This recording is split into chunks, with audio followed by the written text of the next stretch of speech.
मित्रों नमस्कार।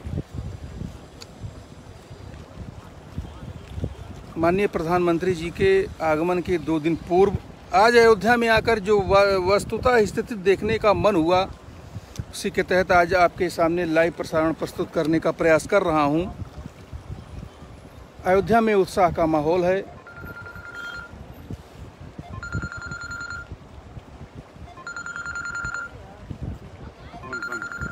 अयोध्या में उत्साह का माहौल है। समस्त साधु संत और हिंदू समाज वैसे ही अयोध्या दर्शन के लिए आ रहे हैं घाट पर, और पूरी अयोध्या बैनर और पोस्टर से भगवा रंग से सजा दी गई है। सुरक्षा के कड़े इंतजाम हैं। तमाम लोगों के द्वारा ये चर्चा पर चर्चा आम बनी हुई है कि 500 साल से दास्ता का जीवन व्यतीत कर रही हिंदू जनभावना का जो आज निस्तारण होने जा रहा है आगामी 5 अगस्त को माननीय प्रधानमंत्री मोदी जी के द्वारा, वाकई अविस्मरणीय व सराहनीय है। कथित बाबरी मस्जिद के विध्वंस में कई बार जान पर खेलकर कई गुंबदों को तोड़ने वाले उस समय हिंदू जनभावनाओं के तहत, हिंदू आस्था के तहत अपनी जान पर खेलकर बाबरी मस्जिद विध्वंस में महत्वपूर्ण भूमिका निभाने वाले, जन समर्थन के साथ जनता का नेतृत्व करने वाले बड़े भाई संतोष दुबे जी, जो कि उस समय भी प्रदेश हिंदू शिवसेना प्रमुख थे और आज भी अभी जल्द ही उनको ये पद प्रदेश शिवसेना प्रमुख का मिला है। उनसे आज हम वार्ता करेंगे कि उनका क्या विचार है मंदिर निर्माण पर, सुरक्षा पर, अयोध्या की साज सज्जा पर और ऐसे लोगों को उचित स्थान न दिए जाने के संबंध में। आइए हम बात करते हैं हिंदू शिवसेना प्रमुख उत्तर प्रदेश संतोष दुबे जी से।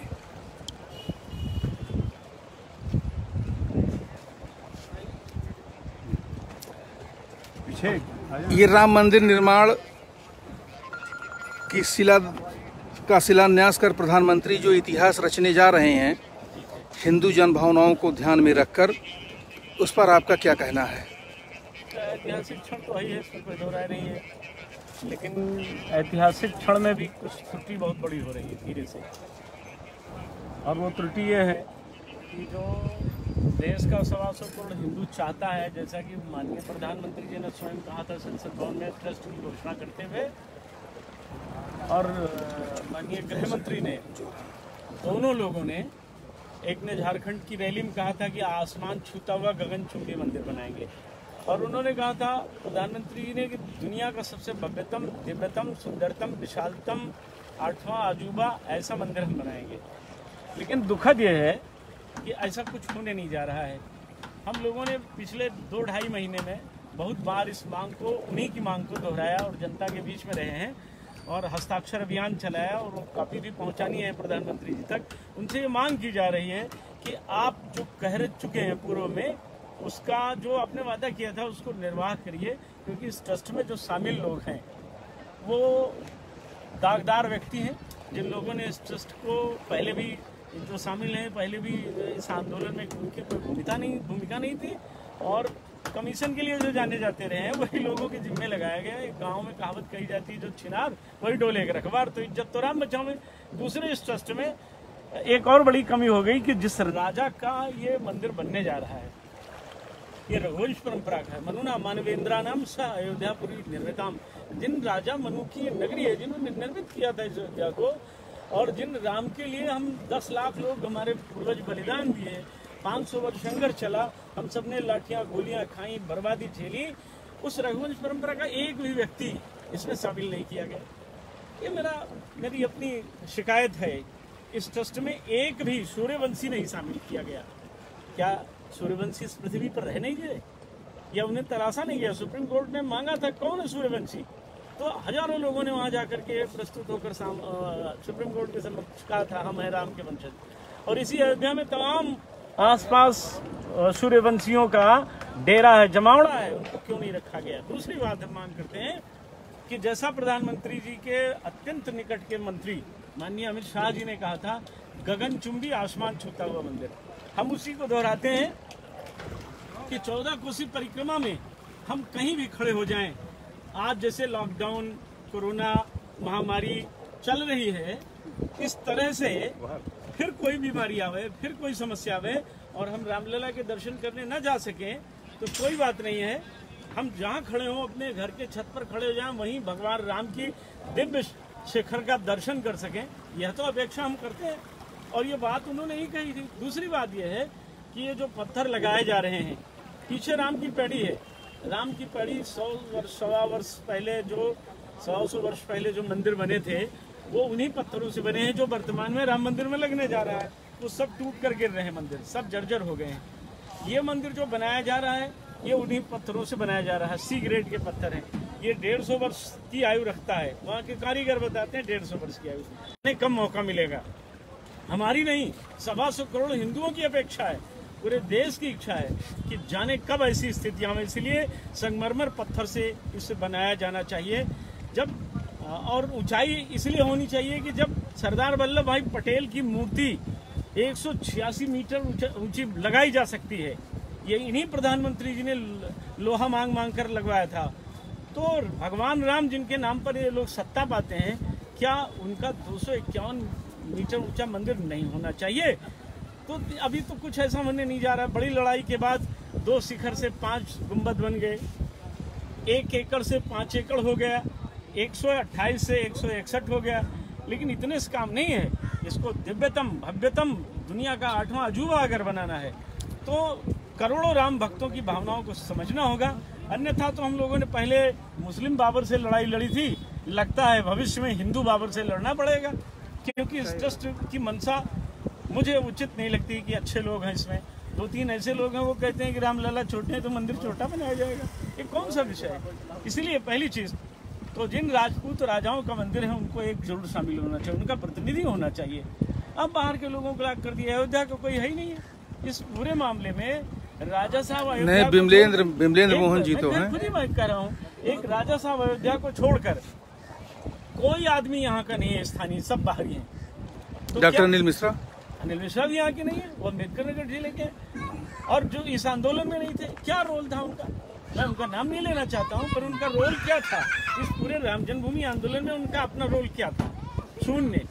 और उनके रोल को अगर आप जानेंगे तो कष्ट हो जाएगा, इसलिए हमारा विषय नहीं है। वो लोग कहीं कुछ नहीं थे।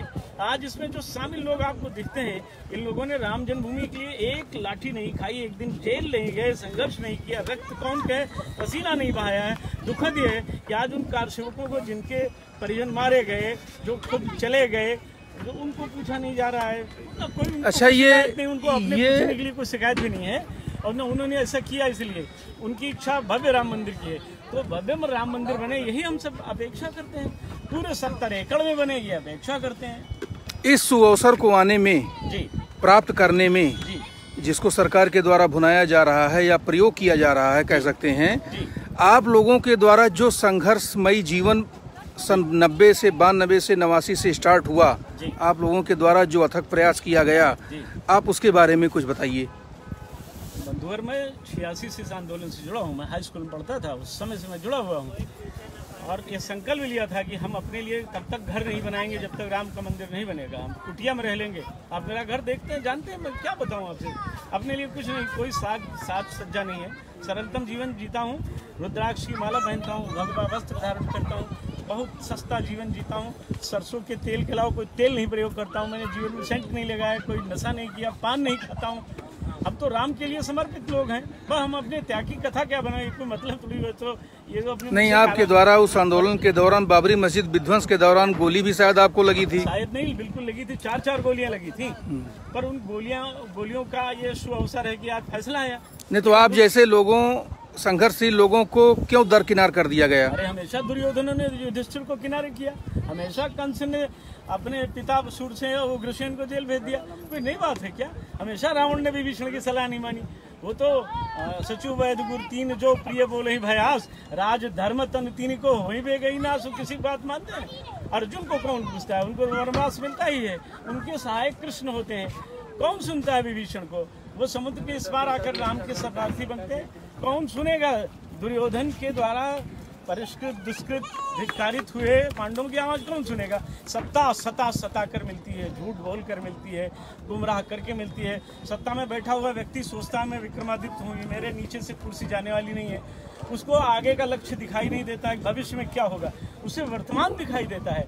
विदुर की आवाज उसे सुनाई नहीं देती है, उसे कृपाचार्य और उसे द्रोणाचार्य का अहंकार दिखाई देता है। ये बात अलग है कि बाद में द्रोणाचार्य का शीश कटता है, उनके बेटे की मणि निकाली जाती है, लेकिन पहले तो वो धान्य खाकर दिग्भ्रमित रहते हैं। तो यह भी सत्ता वही है।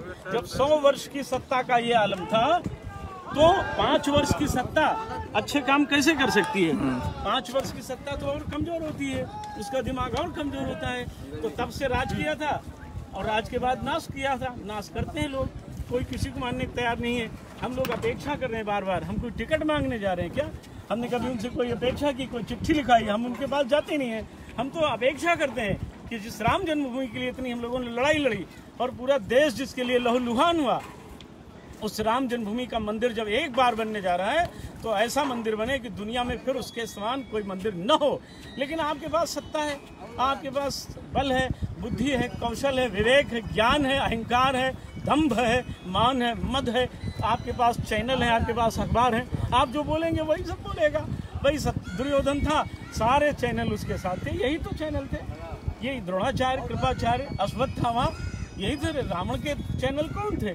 वही महोदर, वहाँ पार्श, वही कुंभकर्ण था। तो आज भी आपके साथ है, खूब बोले, लेकिन याद रखिए सत्ता जाती है। कांग्रेस की गई, जनता दल की गई, आपकी भी जाएगी, निश्चित जाएगी। राम विमुख हाल तुम्हारा, रहन को कुल रोन हारा। कोई नहीं बचेगा। जो लोग राम की पैड़ी में घोटालेबाजी में रहे हैं, वंश देख लीजिए, पीछे चला नहीं, आगे चलेगा नहीं। इसलिए राम भक्तों की आह मत लीजिए। मैं ट्रस्ट के लोगों को बताना चाहूँगा, हालांकि उसमें ज़्यादातर वो लोग हैं जो अपने को तथाकथित पूर्णकालिक बताते हैं। मैं उन पूर्णकालिकों से बताऊँगा कि अयोध्या में जो लोग राम कार्य ईमानदारी से नहीं करते और मृत्यु होती है, तो ऐसा स्वर्गीय परमहंस रामचंद्र दास जी हमारे गुरु जी कहते थे, मरकर वो स्वान होता है, कुत्ता बनता है। तो राम कार्य करिए ईमानदारी से, अन्यथा यहीं आप गली गली आपको घूमना पड़ेगा। ऐसा काम न करें, लोग अच्छे काम करें, मंदिर भव्य बनावें। हमारी कोई अपेक्षा थोड़ी नहीं, एकमात्र अपेक्षा है जो हमारे देश के माननीय प्रधानमंत्री ने कहा, जो माननीय गृह मंत्री ने कहा, वही 125 करोड़ हिंदुओं की अपेक्षा है, वही हम सब कारसेवकों की इच्छा है। क्योंकि 10 लाख हिंदुओं ने अपने प्राण गंवाए हैं इसके लिए। आपने नहीं गंवाया है, ट्रस्ट में बैठे किसी एक व्यक्ति ने पसीना नहीं बहाया है, माल खाया है, माल खाकर शुगर के मरीज हो गए, पसीना नहीं बहाया है। पसीना बहाते तो शुगर न होती। इसलिए मैं आपसे निवेदन करता हूं ट्रस्ट के भाइयों, राम जी को दलाली से बचाइए, राम जी की दलाली न कीजिए, अच्छा काम कीजिए और अयोध्या के संतों महंतों का सम्मान कीजिए, कारसेवकों की भावना का सम्मान कीजिए।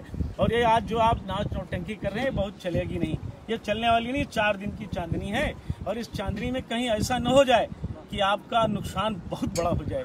क्योंकि उत्तर प्रदेश अंदर अंदर ऐसा दिख रहा है, ऐसा महसूस हो रहा है कि क्रोधित है, कहीं देश क्रोधित न हो। मैं इसलिए मैं माननीय प्रधानमंत्री जी से कहूँगा कि अयोध्या को और सुंदर बनावें और साज सजावें, शरीर जी को और बढ़िया बहने का अवसर दिया जाए, इन्हें बांधा न जाए। लेकिन रामलला का मंदिर दिव्यता से, भव्यता से, सुंदरता से संवारा जाना चाहिए। इतना बड़ा मंदिर बने कि हम यहीं सरयू तट से भगवान श्री राम की दिव्य शिखाओं का दर्शन कर सकें। अगर ऐसा नहीं होगा तो फिर हिंदू बाबरों से भी हम लोगों को लड़ना पड़ेगा और ये लड़ाई आगे भी चलेगी। क्योंकि हम लोगों ने ट्रस्ट के लोगों पे अय्यासी के लिए लड़ाई नहीं लड़ी है। यह राम मंदिर उनकी अय्यासी और दलाली के लिए नहीं है। यह राम मंदिर 10 लाख कारसेवकों की हुतात्मा है, उनकी आत्मा की आवाज़ है और घायल करोड़ों हिंदुओं की आवाज़ है। इसको सुनना चाहिए, न सुनने पर नुकसान होगा, बहुत बड़ा नुकसान हो जाएगा। इसलिए मेरा निवेदन बारंबार है माननीय प्रधानमंत्री जी से भी कि अयोध्या आइए, आपका स्वागत है, लेकिन मंदिर भव्य बनाइए। क्योंकि आप लोगों ने ही नारे दिए थे कि रामलला हम आएंगे, मंदिर भव्य बनाएंगे। इसी सरयू तट पर तमाम बार ये नारे दिए गए हैं और तब तमाम संतों को बुलाकर धर्म संसद बुलाई जाती थी, निर्णय लिया जाता था। आज जब राम मंदिर बनने का नंबर आया है तो अयोध्या के संतों को क्यों नहीं बुला करके और धर्म संसद बुला करके उनसे राय क्यों नहीं ली जाती है? क्यों आज वेदांती जी किनारे हैं? क्यों नृत्य गोपाल दास जी डरे सहमे हैं? क्यों ऐसा हो रहा है कि जो बड़े संत हैं यहाँ के वो डरे सहमे हुए हैं, डर के मारे कहते हैं भैया हम बोल नहीं सकते हैं। मैं निवेदन करूँगा कि ये काम बंद होना चाहिए। अंग्रेजों की सत्ता नहीं है, यह सत्ता भिक्षा में प्राप्त हुई है, राम के नाम पर भिक्षा में मिली है। कहीं ऐसा न हो जाए कि इसका नुकसान हो जाए, इसकी भरपाई महंगी पड़ जाए। इसलिए हिंदू समाज की इच्छा के अनुसार ये जो आप अभी दिखा रहे हैं नाच गाने कूद नाच, ये साज सज्जा, ये तो शासन सत्ता, ये दुर्योधन भी बहुत बढ़िया कर लेता था, ये तो रावण भी कर लेता था, ये तो बहुत सारा काम कंस ने भी किया। लेकिन कृष्ण की आवाज़ मत दबाइए, मत दबाइए आप अक्रूर और उद्धव की आवाज़। मंदिर को भव्य बनाइए, यह आपसे अपेक्षा की जाती है और आप ही मात्र हैं जिनसे अपेक्षा है। अन्यथा दूसरा आएगा, दूसरा वो काम करेगा। ऐसा थोड़ी ना ये विक्रमादित्य की कुर्सी है कि आपका ही निर्णय रहेगा। आज आपके साथ लोग हैं, कल दूसरे के साथ हो जाएंगे।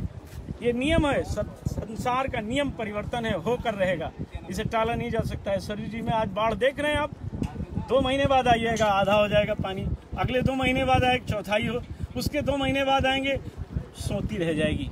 तो इसलिए ये बाढ़ देखकर चौंकिए नहीं, घबराइए मत, धैर्य मत खो दीजिए। राम मंदिर का काम पूरी ईमानदारी से होना चाहिए। हम कार्यसेवकों को आपसे कोई अपेक्षा नहीं है, ऐसी राम मंदिर की अपेक्षा। ऐसी आशा की जा रही है कि मंदिर निर्माण के साथ साथ अयोध्या और फैजाबाद सहित आसपास के जिलों का भी भव्य विकास होगा। विकास के बारे में आपकी क्या आशा है, क्या विश्वास है? सपना हम अपने बचपन से देखते आ रहे हैं, बहुत लोगों ने दिखाया, कांग्रेस ने दिखाया, सपा ने दिखाया, बसपा ने दिखाया, तमाम और दल पैदा हुए चले गए, सब देखते ही आ रहे हैं। कोई अयोध्या फैजाबाद का कोई विकास नहीं करेगा। ठेकेदारों का विकास होगा, नेताओं का विकास होगा, सत्ताधारियों का विकास होगा, विधायक सांसदों का विकास होगा, पार्षदों सभासदों का, चेयरमैनों का, इन लोगों का विकास होगा। अयोध्या फैजाबाद का कोई विकास नहीं होगा। सड़कें तब भी थी, अब भी। आप किसी का घर तोड़ करके विकास अगर दिखाना चाहते हैं तो नौकरी दे दीजिए, व्यवसाय दे दीजिए लोगों को। आप किसी घर गिराना चाहते हैं तो घर बनवा के दे दीजिए ना। तो ये विकास होगा कि इस देश के नौजवान जो रोड पर भटक रहे हैं उनको जरा काम दे दिया जाए, ये विकास होगा। ये अयोध्या का विकास नहीं, किसी घर गिरा दीजिए, सड़कें चौड़ी कर दीजिए। अरे अपना भी घर गिरा के देख लें लोग।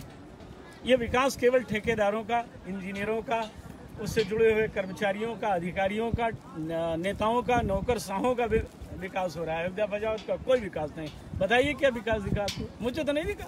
मैं 40 साल से देख रहा हूँ अयोध्या फैजाबाद वही है, कुछ नहीं, कुछ कोई विकास नहीं हुआ। चाहे जो सरकारें आई, चाहे जो सरकारें गईं, किसी ने कोई विकास नहीं किया। कमीशन खोरी की। अगर ईमानदारी से किया गया होता, एक सड़क का नाम बताता हूँ, फैजाबाद शहर से चौक से फतेहगंज एक सड़क जाती है, 1.5 किलोमीटर है, अंग्रेजों की बनाई हुई है, 150 वर्ष पहले की बनी है। एक ईंटा नहीं टूटा है उसका, एक ईंटा नहीं, आज तक रिपेयर नहीं हुई, फ्रैक्चर नहीं हुई है।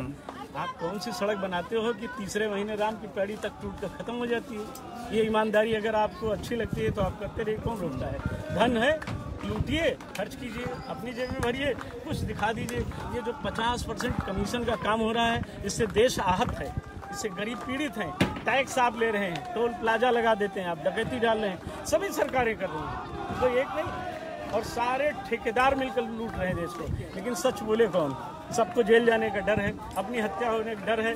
अब तो सारे लोग, पॉलिटिशियन जो विपक्षी हैं, वो कहते हैं ज़्यादा बोलेंगे तो विकास दुबे बना दिए जाएंगे, गोली मार दी जाएगी, ज़्यादा बोलेंगे तो हम जेल में भर दिए जाएंगे। जब ये नौबत आ गई है तो सच कोई बोलेगा नहीं। पर मैं तो तैयार बैठा रहता हूँ, आप मार दो मुझे, मेरा काम पूरा हो गया है। राम जन्मभूमि को मुक्त कराना था, 4 गोलियां लगकर जो व्यक्ति जीवित रहा, जो 22 दिन कोमा में रहकर जीवित रहा, वो आपके मारने मरेगा नहीं, उसकी मृत्यु राम के हाथों ही संभव है। लेकिन हम तो कहते हैं हम सच बोलेंगे। सच आपको बुरा लगता है, सुधार कर लीजिए, हम आपके साथ हैं। चुनाव में तो हम आपके साथ होते ही हैं, कहाँ अलग होते हैं। लेकिन आप राम मंदिर भव्य बनाइए, यह अपेक्षा हम आपसे करते हैं। धन्यवाद भाई संतोष सिंह जी, संतोष दुबे जी, प्रदेश प्रमुख शिवसेना। इन्होंने अपनी व्यथा जो लाइव के माध्यम से समक्ष प्रस्तुत किया, तमाम आंदोलन में शिरकत करने के बावजूद, गोली खाने के बावजूद और पूरे 40 साल संघर्ष में जीवन बिताने के बावजूद सिर्फ राम मंदिर निर्माण के लिए, और ऐसे लोगों को उचित स्थान न दिया जाना, न ट्रस्ट में, न मंदिर निर्माण के दौरान सरकार के द्वारा, काफ़ी पीड़ादायी विषय है जो कि संतोष दुबे जी के शब्दों से प्रकट हो चुका है। फिलहाल विकास की संभावनाएं तेज हैं। लोगों में उत्साह है, साधु संतों हिंदू जनभावनाओं में उत्साह दिखाई पड़ रहा है। सुरक्षा के कड़े इंतजाम हैं। देखते हैं कि इसका प्रभाव आगामी 5 अगस्त को प्रधानमंत्री जी की उपस्थिति में क्या होता है। धन्यवाद। जय हिंद, जय भारत।